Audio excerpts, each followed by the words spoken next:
Good morning, everyone. My name is Julie Reynolds, and I'm co-chair of the Gallery Council Program Committee, and I'm so glad that you're here today. You are up for a really incredible program. I'm going to be introducing Gaia Shakes in a moment to give you all the details about that. But first, I'd like to ask you to please use the Q&A button at the bottom of your screen so that you can participate in this program. Okay, Dr. Shakes. Good morning, everyone. I'd like to welcome you to the Legacy Project, The Eyes of Our Ancestors. We have Shawn Dunwoody this morning, who is a multidisciplinary creative force for change. Shawn's practice and artistic implementation and innovative planning focus on urban interventions and new community forms of appropriation of space and collective development. His experience as a director, producer, designer, and artist situates his work as cutting edge in a variety of ways.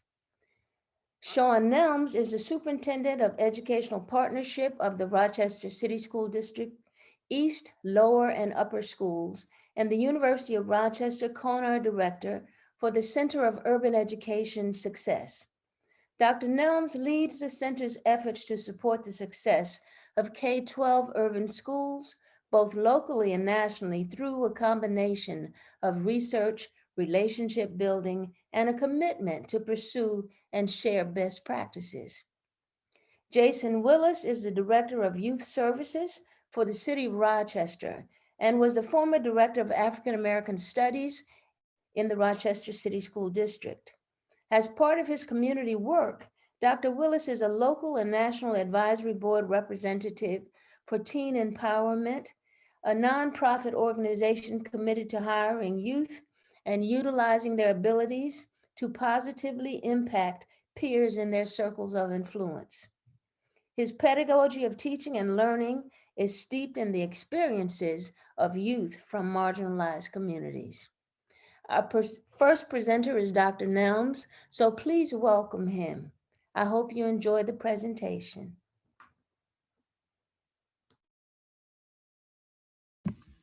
Good morning, everyone. I think it's still morning. It's 11 o'clock, at least where I'm at here in Rochester. So thank you so much for joining us. Today, we have an opportunity to have an informal discussion about a few things. One, I'm going to talk about the East High School project to give you context for how we got to the place of having this incredible project with my friends, Dr. Willis and artist Shawn Dunwoody.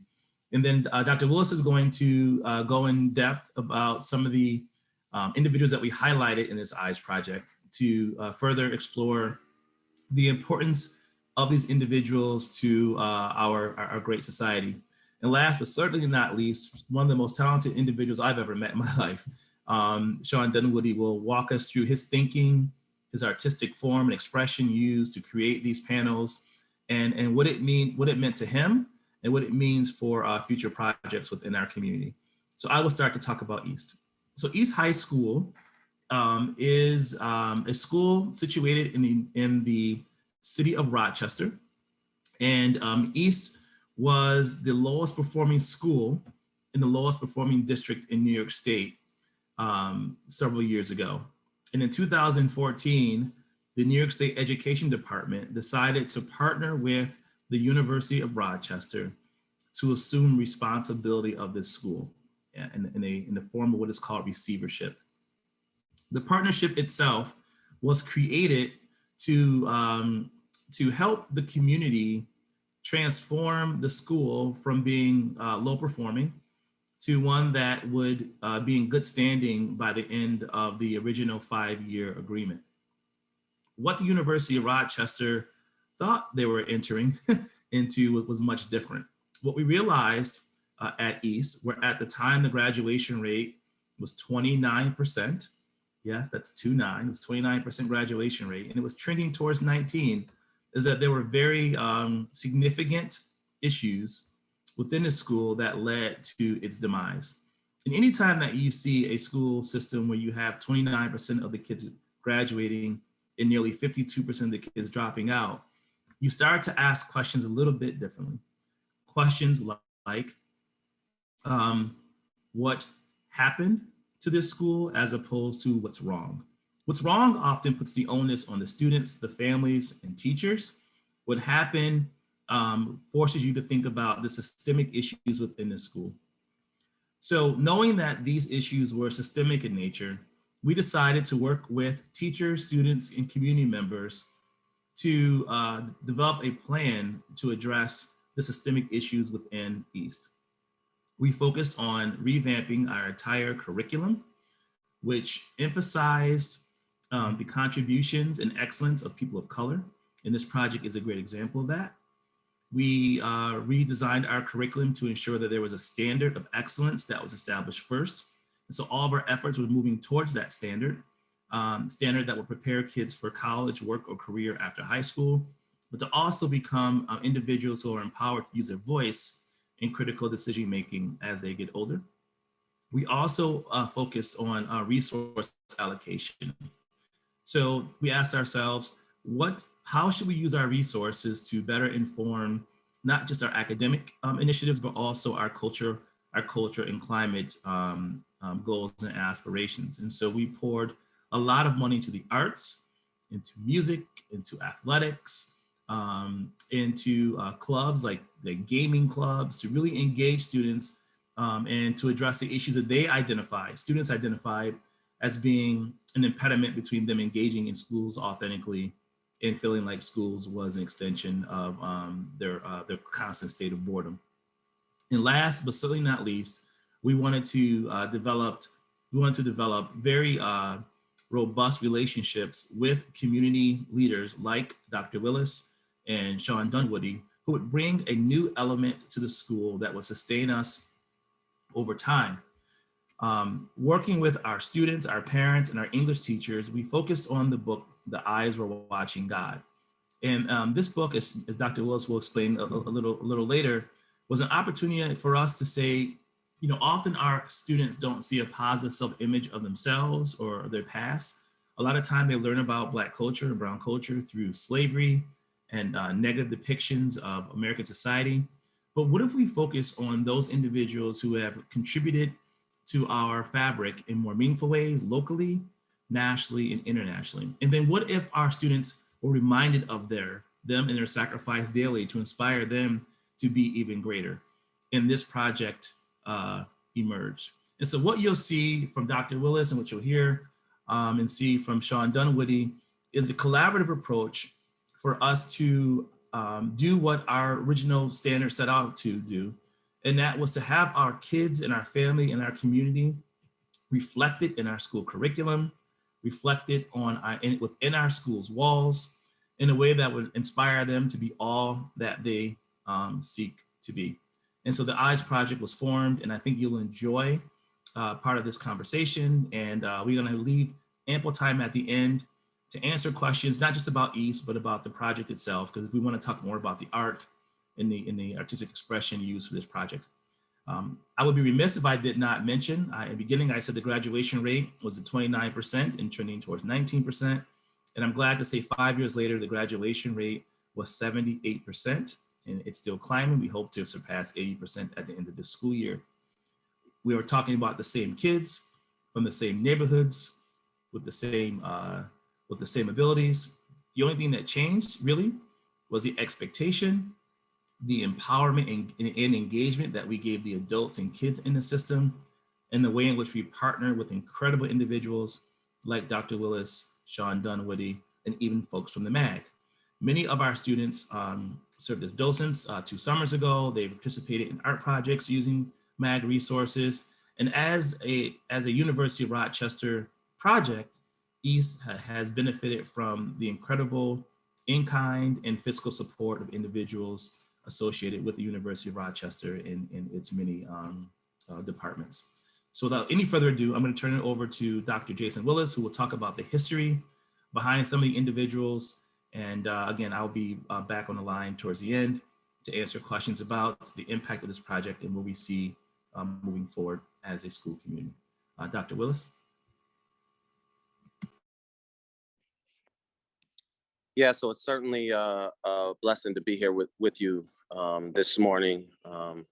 close to this afternoon. I think, I'd be remiss to not mention just how forthcoming, thoughtful, acute Dr. Nelms was in engaging this project from the onset.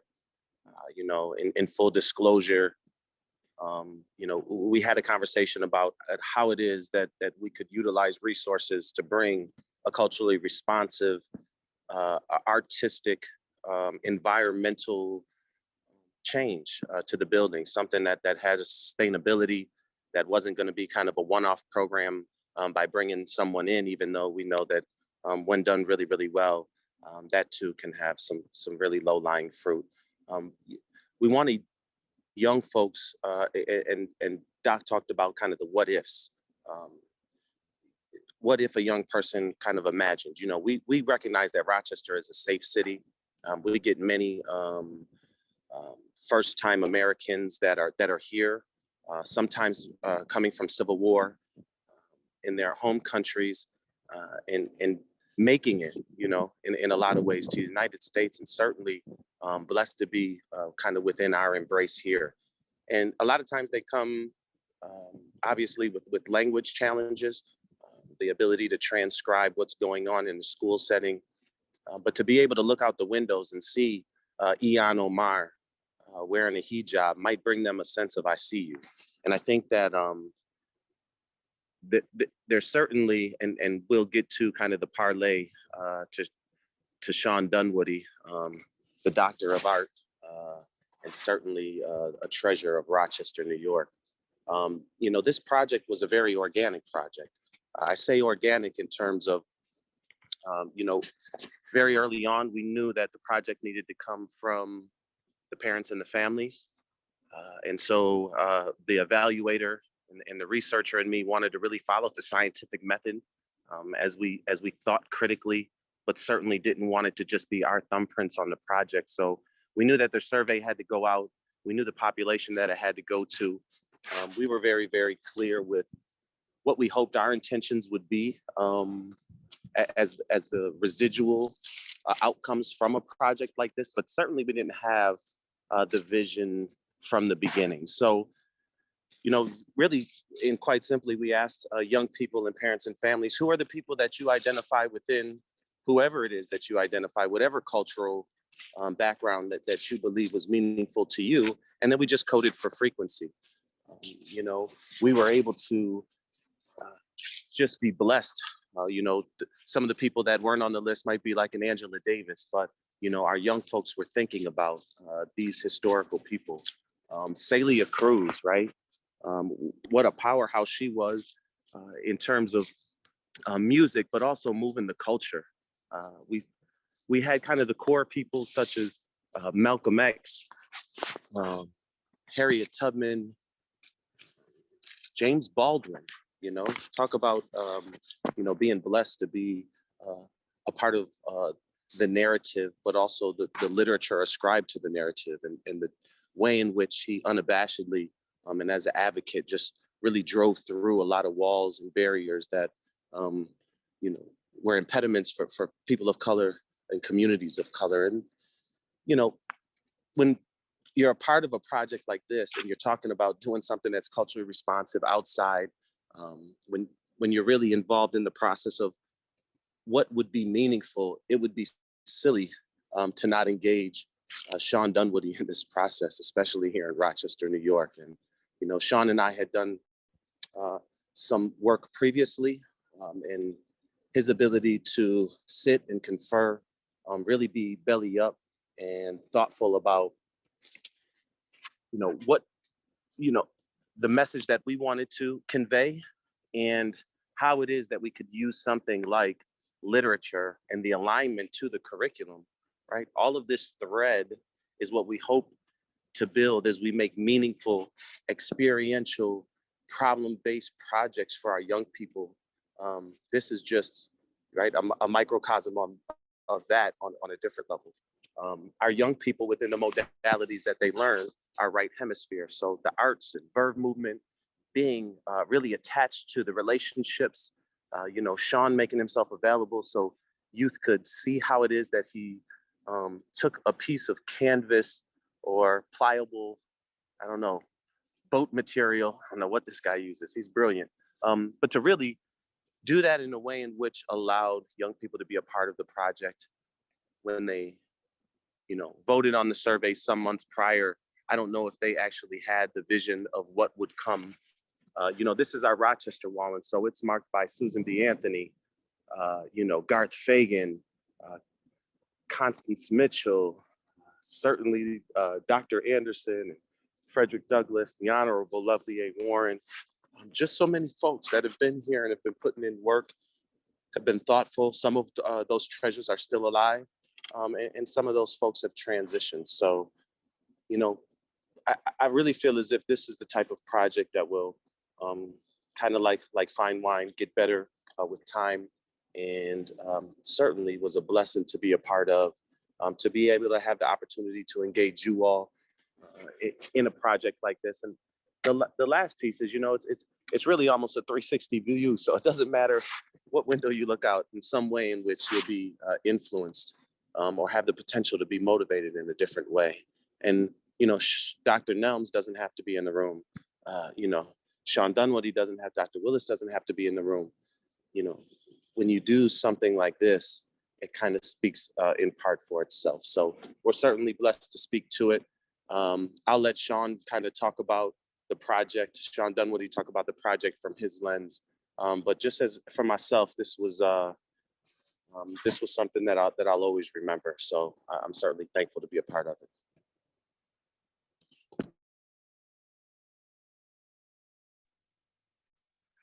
Oh, hello everyone. How you doing? It's still. Is it morning, afternoon? I can't tell. But it's one of those times. I'm going to say thank you very much, Gallery Council. Thank you, Dr. Nelms. Thank you, Dr. Willis, for this opportunity to actually speak about this project and how it actually came to be. So when these brothers approached me about doing this project, engaging the students in the community, I thought it was it was an asset to actually do, to be able to work with East High community. That's my alma mater. I went to East. I got thrown out of East High. So to actually come back and be able to give back to where I wandered the halls and did all kinds of mischief in the hallways and skipped a lot. It was great to be back in that building in a different seat, in a different position, where I could actually talk about my connection to the school when meeting with students. I thought that was a valuable thing, as Dr. Willis mentioned. It's having those connections. And I think when we sat down, we wanted to find those connection points between ourselves, between the community, and between the students. So it was really a great way to connect. I had opportunities to sit down with students and actually learn the process of how this would be made. As Dr. Willis was mentioning, I painted them on AZAC panels. And what that is, it's basically a composite plastic, so that way it could hold up. It's like decking material.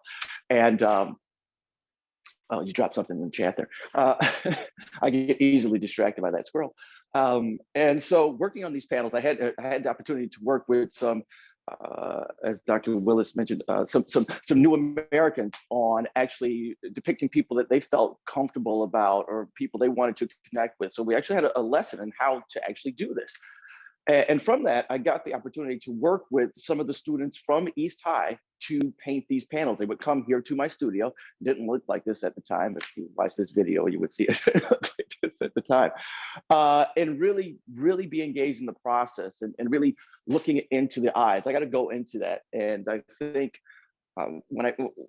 when meeting with students, we talked about eyes. And at first they thought, all right, that's creepy when someone just has, when eyes are just looking at you like that. See, I'm just looking at you. Oh, wow. But when we got into it and looked at it, we talked about the soul. The eyes are the light unto the soul. It's a way to connect. It's a way to find. It can bring joy. It can bring anger. It can bring sadness when you're in someone's eyes. And so we started to really look at it, and we looked at portraits of individuals. Some of the ones that are on the courtyard in East, and we started to zoom in. We took one of them, for example, was Obama. We took his full portrait and looked at it like, oh yeah, he looks, he looks happy and joyful. And I said, okay, let's take that same portrait. Let's just zoom into the eyes. And now when you see into his eyes, they're like, oh wow, he looks focused. He looks determined. He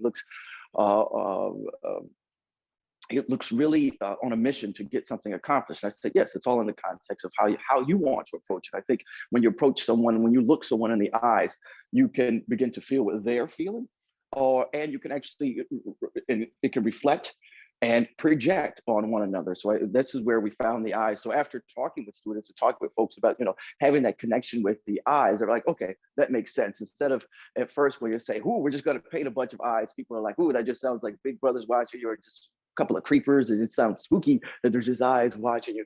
But once you have that ability to actually be surrounded by those ancestors and those contemporaries that are living right now, and can understand that they're always watching over you. It's not I'm looking at you, but I'm looking over you as a protector, as a guide, or as someone to help you in this process. And it's great to get some of the feedback from teachers. And I think with projects, when we went on with this project, it wasn't just going to be something where we do it and it's done. So sitting down with Dr. Nelms, he was like, no, this is a great way we can actually connect that. As he talked about earlier, it's not the students, right? It's never the students. It's the system. I can attest to that. It's the system, not the students. Thank you, Dr. Nelms, for bringing that up.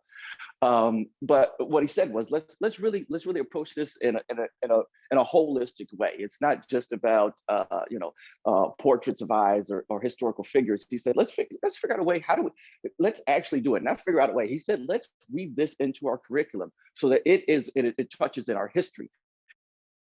It touches our English, it touches our math, it touches our arts, it touches our music. So there's always a connection to what is around the student population. It's not just something that's just there, but it's actually something they're studying and can see all the time. Because I don't even know if students are even using textbooks anymore. I don't know, it's Zoom, it's whatever, I don't know what's going on.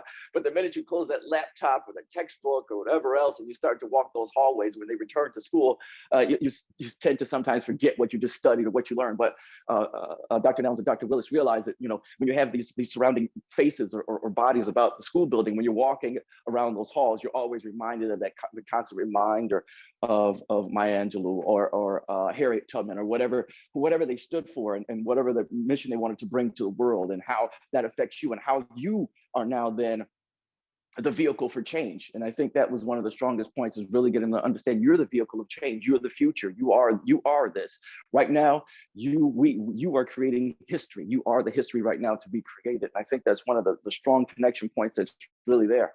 And it's good to see that. And just talking off my head, it's good to see 3 Black men working together on a project to help to strengthen their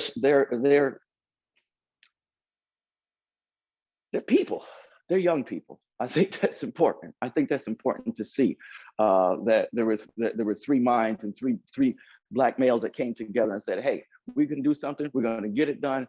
And we need your help to do it. Let's do this together. I think that's the important part there, that people, you may look and walk in the courtyard and see this and see that, but it's important to understand even the history behind that coming together is very important, which is uplifting, because sometimes all the times we need to be the change that we wish to see. And one of the things that I say is I want to be what I wanted to see when I was 15 years of age. And so when I was 15 and running around the streets, what have you, I always wanted to be an artist, but I didn't see anybody out in the street doing that. I didn't know that was even possible to make a living at that. So that's why returning to East and being able to walk those halls again and be like, yeah, there's the guy that's painting. We're painting with that guy. I want to be what I wanted to see when I was at East. I didn't actually get a chance to see that. So I thank Dr. Willis and Dr. Nelms for that opportunity for me to live to my what my mantra is and what my flow is. And I appreciate that. And so with this Legacy Eyes project, I think it's been a great thing that's happened, and we're not done. We're not done. And so, as these brothers keep talking and thinking of things, there are 10 more that'll be coming soon. So we're working with students on that as well. And this looks like an ever evolving project, because you have to realize that, people are always changing, and it has to add, it has to grow with the populations that come and go. So I think this is the first start in many things to come at East, and not only at East. I can see that happening throughout the district, where we're having these connection points, and people have actually seen the value of what they can do when you place people that look like yourselves around you and in your community. And that's a very important thing to do, because he who controls the images controls your mind. And so if you control the image that you place in front of our young people, if not, I will say control, yes, control it, because as history dictates, it has been controlled to a certain extent. So we're gonna change that again. So I'm sorry, somebody's reading. I'm sorry, I was reading that right there. But I think it's a great project. It continues to grow. If you folks can support and look out for East High, they're doing great things here in the district with the U of R. And yeah, I think I'm done. If anybody's got a question, I don't know what our format is, if we all chime back in, or I just keep running off at the mouth, or what do we do? But I'm going to turn it over to somebody to. I can jump back in, Shaun. Thank you so much. And as you can tell, like Shaun's passion, I love that he set that up, talking about his own experience at East. And although he's extremely successful, I mean, imagine how quickly he would have evolved if the school had supported his artistic desires as a high school student, as opposed to letting him figure it out for himself, by himself along the way. And not that, that was his motivation, but those 4 years of being exposed to different artistic expression and forms could have done amazing things for him in his life, even though he's been extremely successful. Janice, yes, your question in the chat is, can we walk into the area off hours? I don't want to give it all the way just yet, but I want to say that the folks from MAG and Julie is setting up an opportunity to visit East later this spring. We'll do it in a socially distanced way, but the courtyard is really large, and thank you, Dr. Willis, for walking it and kind of showing you the size of it. We're going to have an outdoor event, weather permitting, to have you all come, those who want to come, to see it for yourselves. We are in the process of selecting 10 additional panels, working with a group of community individuals to identify who those next 10 will be. And we're going to continue to expand upon this. And it's, to Shaun's point, this will be a living space for our community. This is not an East project. This is a community project. It'll be open to the community. And we hope that this space will be used for gatherings and book talks and whatever the community wants, it's theirs. But I think once you stand in the middle and you start to turn around in circles and you can just feel the presence of these past leaders, it's actually pretty humbling. And there's many days where I'm having a rough day. I just go out there and stand for a second and take it all in. So again, please use the chat to ask questions of Shawn Dunwoody, myself, and Jason, and we'll continue to answer that. Shaun, you're up, Shaun. No, I just wanted to, some of these folks are, have left us, but have left their wise words and vision. But it was great to be able to give people their roles while they're still here. So it was an honor when you put together the event, and we had Dr. Anderson come, and we had Dr. Walter Cooper come, and we had Garth Fagan come, and we had Lovely Warren come. It was great to really celebrate these great leaders within our communities, pillars within our community while they're here. And that was such an honor to be able to do that. And I think that's where there was a lot of power right there. So the students were actually there to be engaged and say, oh, that's the person that connects. And this is the person I learned about. And they're still here. Let's give them a rose and let's celebrate them while they're here. And I think that was a very important part, one of those connection paths that Dr. Nelms put together and Dr. Willis when we had this event. And the event was amazing. They had student docents. They had folks you could talk to the students about who's on the wall, what are they doing. Dr. Willis he had some classical piano playing. It was all nice. It was a great event for young people to experience, understand that they are that great and they are that valuable to give those students a rose as well while they're here. So I think that's a great thing. Thank you once again for that. Yeah, and I would just add on top of all that, love and juju. When there's so much curriculum that's tied to this work. When somebody's asking about, Dr. Katherine Johnson, we don't even fly and like land on the moon if they don't trust her math, right? The astronauts weren't going to go. We had computers at that time. However high functioning they were state of the art at the time. And so I think it just really, just gives so much power to the project and to who it is that we were able to learn. In full disclosure, having to go see the accomplishments, of different folks and being able to read up on it, as a scholar was just a huge benefit for me. And it allowed for the wheels of this process were so smooth. It was almost scary. There was very kind of frank and straightforward conversation once the idea was rolling, during the time that the process and the project was rolling. Just a complete pleasure to be a part of. But, we have the ability to scaffold the learning opportunities for our young people. And projects like this just give the proper texture to engage in any young person in any way. And so I think that any amount of educational savvy, direct support or indirect support, active listening, reading, literature, all of the above become touch points. And we know that young folks are atoms kind of smashing up against each other.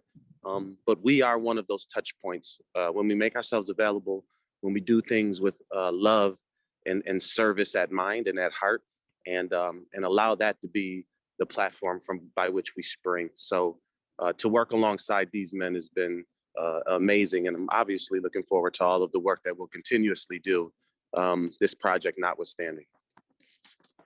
There was a couple questions in the chat. Bonnie, thank you for the question. This is a permanent display. So it will remain hopefully well beyond my lifetime. And we have individuals who can, update that. And if there's any issue, but Shawn tested a couple of panels over the winter. There's been no discoloration. It's an incredible thing to see. But yeah, I'm going to add 10. Shawn, there was a question. Can they see any of the works in progress? I don't think we've started the painting of the next 10 panels. We're still gathering the names for those individuals.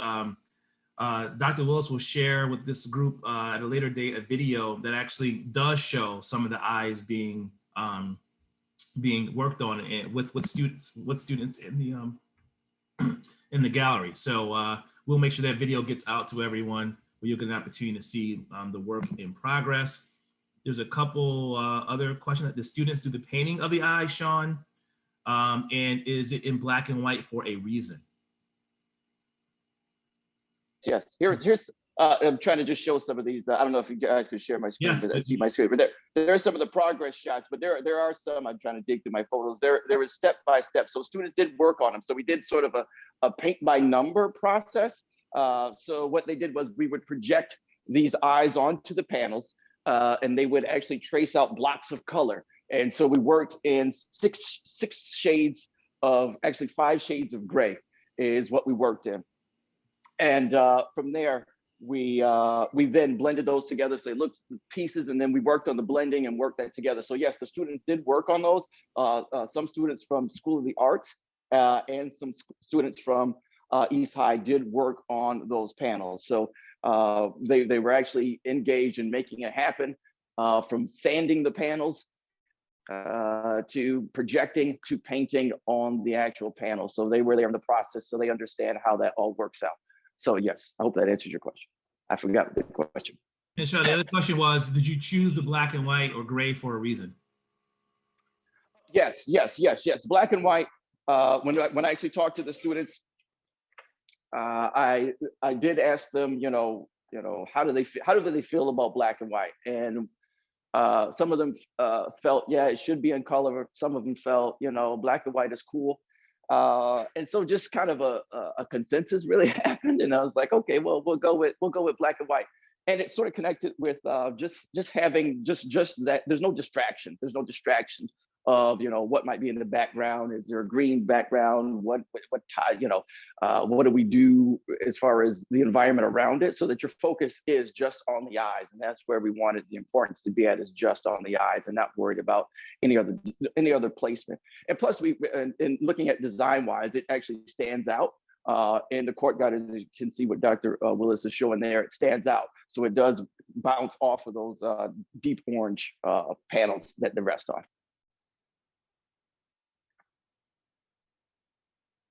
Thank you. And let's see, any other questions? I'm just monitoring the chat here. Please dump them all in. We're here to hear from you. I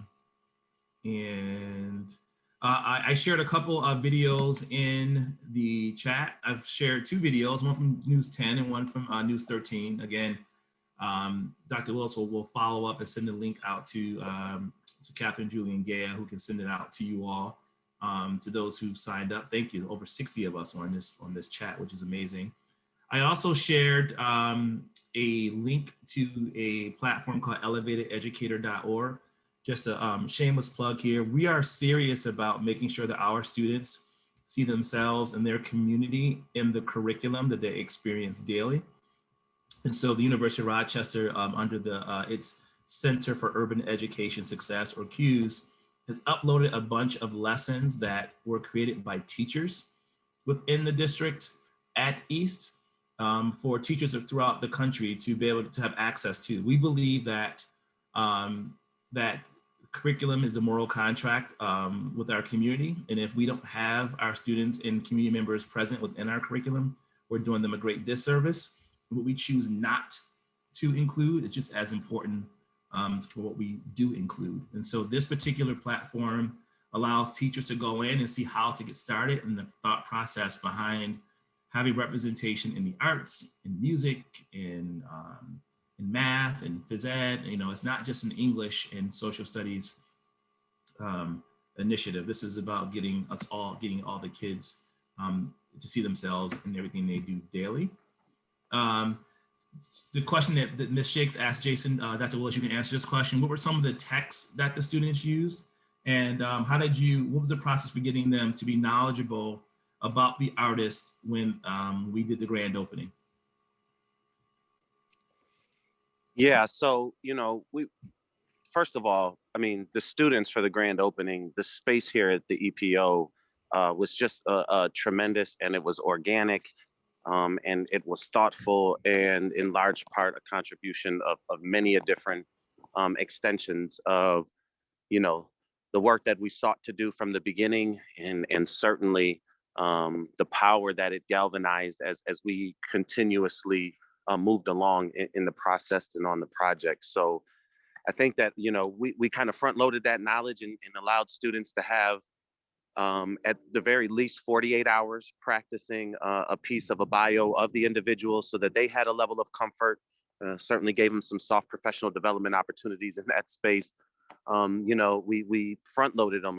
They had seen this project coming together. And so, as it relates to, them being able to evaluate the power of the project, I'm sure that allowed them and fostered that motivation for them to be a part. So, the East EPO staff was really great and a tremendous support in making that live on that day. And then the accoutrements that followed it, and everybody jumping on board, was really something that we thought was just done well, and kind of done with the right layer of professional savvy. So I thought that was really, really good. The second part of the question, Doc, was? Put it in the chat, but the text that was used was "Their Eyes Are Watching God" by Zora Neale Hurston. Dr. Willis, maybe you could speak to why was that book so important? How and why did that book serve as a catalyst for this project? Yeah, I think, the hardships, if you're familiar with the text, that, the perseverance at the end, the self-actualization, is really the story of many of our students in the city of Rochester. We have to give credit to those people that came before us in order to understand who we are now, if we're doing it the right way. And to recognize what who Marcus Garvey is, and his relationship to our civil rights movement, or to recognize Toussaint Louverture from Haiti, and the power of what happened in the independence movement there, really shaping our independence movement here in the Americas. You know, in terms of Their Eyes Were Watching God, it really was the story of persevering, self-actualization. I think the one thing that when you read up on who Zora Neale Hurston was, you know, she was really, you know, not only, I mean, recognized as an incredible author, but she was in her divine femininity at the time, and she was challenging not only powers and processes of large-scale systems, but she was also writing in contradiction to many of the ways in which the male vision of literature, even within the demographic of marginalized people, was being depicted at the time. And so, you know, these are the stories that we can talk to once the students recognize that, you know, the power of the project. It really creates the gateways and the doors, the pathways to move their chi and their chakra, to move their higher order thinking in a way in which allows them to see themselves in these pictures, allows them to see themselves in the work that we'll be doing 40 years from now as it relates to curriculum. And that's precisely the type of tempo that we were hoping that this project would, you know, kind of pull together. So I think that, you know, that text, where it sits at the 11th grade level, the projects that the teachers were excited about, and a new way to engage young people here at East EPO is just a huge benefit. And, you know, authors of colors are remissed from curriculum. And, you know, why is Marcus Garvey not in our curriculum in a traditional sense? You know, why don't we spend a little bit more time with who James Baldwin was, you know, who Ian Omar is, and so forth, you know, what Roberto Clemente stood for. And you know, our young people know, because they know from their meals with their families and sitting down and hearing the story of yesteryear. But sometimes there's a detach between what they're able to see for themselves, as Brother Dunwoody alluded to earlier, not really being able to hold as palpable and that vision of oneself within the context of all the challenges going on. And so, you know, I'm thankful, you know, to be supported and to be in concert with people that, you know, Dr. Bettina Love, you know, talks about, you know, allies versus co-conspirators, and the power and abolitionist pedagogy. This is abolitionist pedagogy. This is abolitionist curriculum. This is the work that we know makes sense and has the potential to springboard new visions, change the trajectory of young people, just by being associated with things like this and people like the gentleman that flanked me on this call. So, you know, Dr. Shakes, and certainly Ms. Barb, Ms. Catherine, thank you for pulling this together. So all those folks on the call that we can't see, but we know are out there, wow, are we thankful that you're here today, and can't wait till we're just doing this in person. Continue to be safe, and know that we're thinking about you. A couple of questions here. Before I get to you, I have to touch with you for a second. Dr. Diane Boney. Hey, Diane. She's a huge supporter of this work in the community. Good to see your name on the call. Is there a comprehensive list of the individuals whose eyes are represented in the project to date? We do have a list. Once we get the next 10 established, we're going to add that to the East website. We were a little disrupted because of COVID, but we're just pulling a bunch of the images. We're going to have a site on the East website, as well as a place on the CUES website for the University of Rochester. And then the second question is, you mentioned that this is a question for you, Shaun. You mentioned that this may expand in the district. Do you have any other projects planned? Shaun, maybe you can talk about your work you did with that amazing Frederick Douglass carving. I think it's 22, some other work that you're doing within the community and around similar projects. So I'm giving this all to you. I wanted to kind of cue you up for that question as you go. All right. Thank you, Doctor. I just wanted to show, I couldn't find my other ones when they're here in the studio working, but this is, I mentioned earlier when I was talking about the workshop, working with students, some of our new Americans here. This you're getting to see the process. So we went through this work, we did a workshop to see how do we find these blocks of color, how do we use these gray tones to create highlights and shadows. And this, believe it or not, these are students working within 20 minutes of actually doing this. So this, I was like really amazed at what they were able to accomplish and really understand and grasp and really get into within 20 minutes of time, and they were really excited about it. And they're like, "Hey, I want to take these home with me." I was like, "Yeah, go right ahead if you want to, and and keep working on it if you wish." But as I mentioned, that being things being like this being inspiring the other work within the district. I'll try and find a picture of what Dr. Nelms mentioned, but yes, there are other projects. Like I did at School 22, there's another piece that'll be going in, working once again. We're doing the same sort of thing that we did here with East High, reaching out to the student population, reaching out to the families. I think I don't know if anybody really caught that, but besides just the students, we asked parents.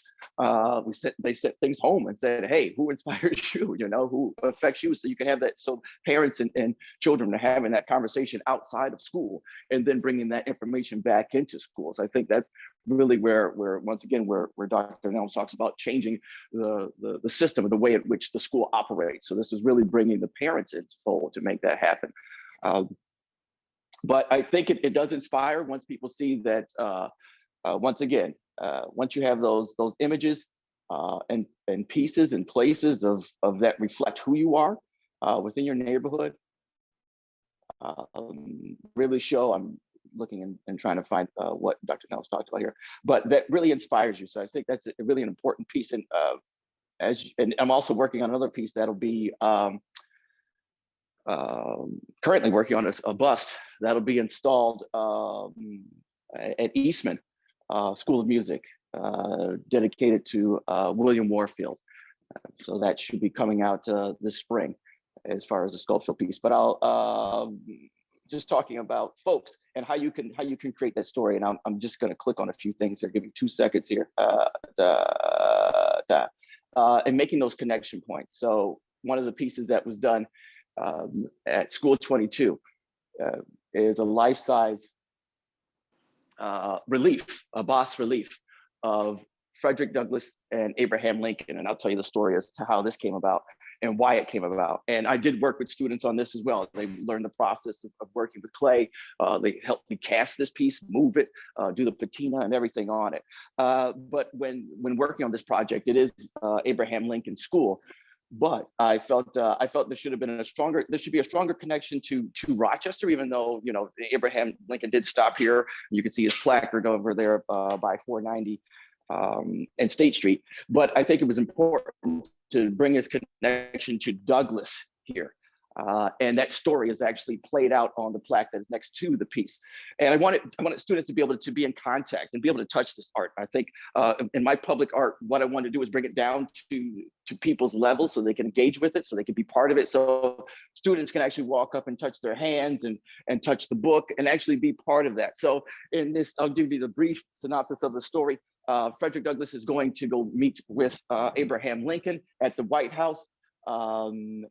People have been waiting days to speak with Abraham Lincoln at the White House. And Douglass walks in, hands his card to the clerk and says, "I'm here to speak to President Lincoln." Within 15 minutes, he is called in. One of the first African-American males to just walk into the White House like that. And he goes in to go meet the president. Abraham Lincoln he stands up out of his chair, and Frederick Douglass extends his hand and says, "I am," he says, and Abraham Lincoln responds to him, "You don't need to tell me who you are. You're Frederick Douglass. It is an honor to meet you. Please come in." So this is what this depicts. So I felt it was important to talk about the connection to Rochester, where Douglass spent 25 years of his life, and connecting it to an African-American male, because the school is placed and the student body are predominantly African-Americans. So I felt that was a good connection. So bringing that once again to what the East Project was about, their eyes, it's about finding those voices. So you have Latinos, African-Americans, Caribbean ancestry there. There's a lot of connections there that has to be connected to the people and connected to home. So there we go. Shaun, thank you so much. Before I pass it to Dr. Nelms, I just wanted to say that if you go on YouTube, and I know I put it in the chat, and you just type in Legacy Project Bios, it'll give you a complete list of names and also some background information about the individuals that are represented here. Dr. Nelms? Yes, and I will make it easy for them. I will show, since we have a little bit of time and the questions are fewer and fewer, I will show the actual video now for everyone listening in, and then we will, at the end of the video, we'll turn it back over to Dr. Shakes, who can conclude this project. And I think Julie is going to maybe announcing the date for the possible visit to East. But I'm going to show the video. I'm going to share my screen. I want to do this at the end in case there were any technical issues, so I didn't want to do that at that point, but we can do that now. I've learned my lesson. Show videos at the beginning or at the end, never in the middle. So here we go.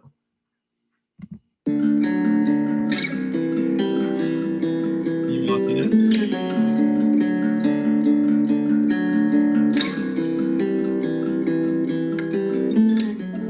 The name's Shawn Dunwoody. You're here in my studio.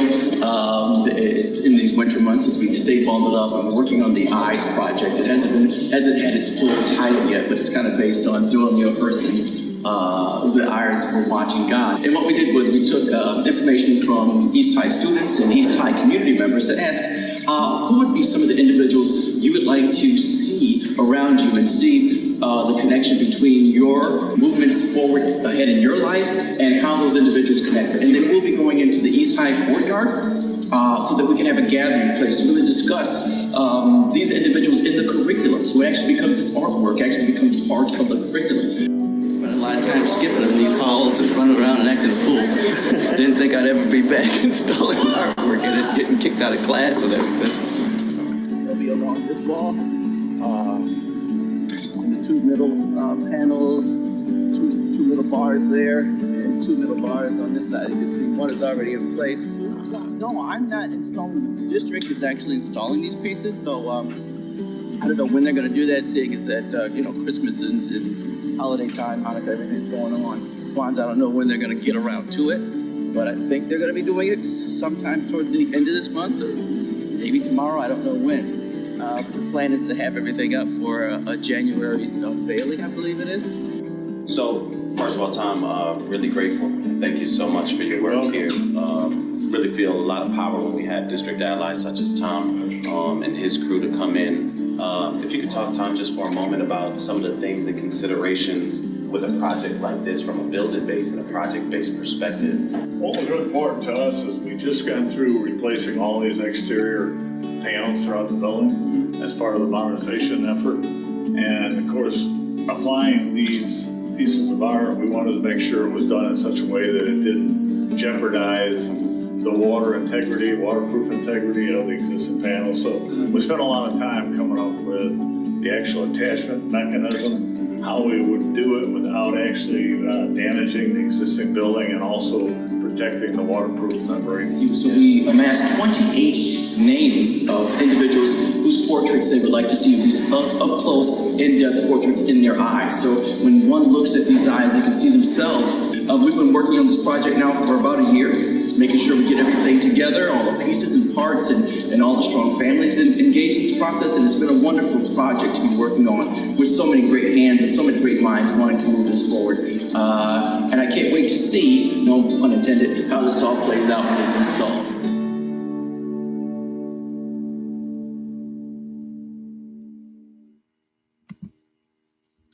All right.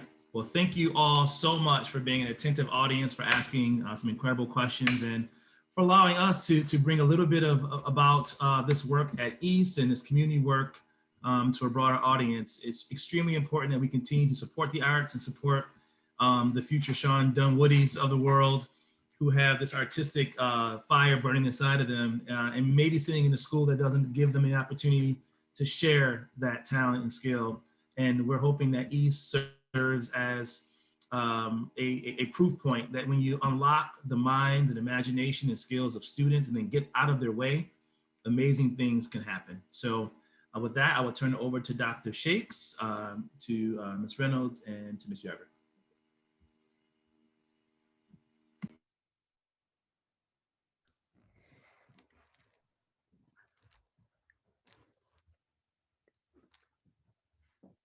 Thank you, guys. Thank you. Thank you very much for your care and thoughtfulness for the students in your buildings. Julie, you have some information to share? I do. I'm sure you are all just really thrilled to see what we saw and hear what we heard. And you'll be delighted to know that these people have very graciously invited us to come and see the courtyard at East High School in person on May 3rd at 11 o'clock. We are going to ask anybody who's interested in coming to that event to let Catherine know in the gallery office. Her email is gallerycouncil@mag.rochester.edu. And the phone number is 256-8910. Again, that's May 3rd at 11 o'clock. I'm sure you will want to see this in person. The other thing I want to make sure you all remember is that our next Gallery Council program will be April 15th. It will be a virtual tour of Nancy Valley's studio. Again, another exciting project for us to participate in. This Zooming has really been incredible this year. One of the things I'd like to mention is I think the grand opening for the Legacy Project was January 2020, when none of us knew about how we were only going to be able to see people with their eyes. And we've all gotten much more refined in this last year in our visual abilities to tell who people are just by looking at their eyes. What an amazing connection. So thank you everybody for being here today. And thank you so much, gentlemen, for all of your time and excellence.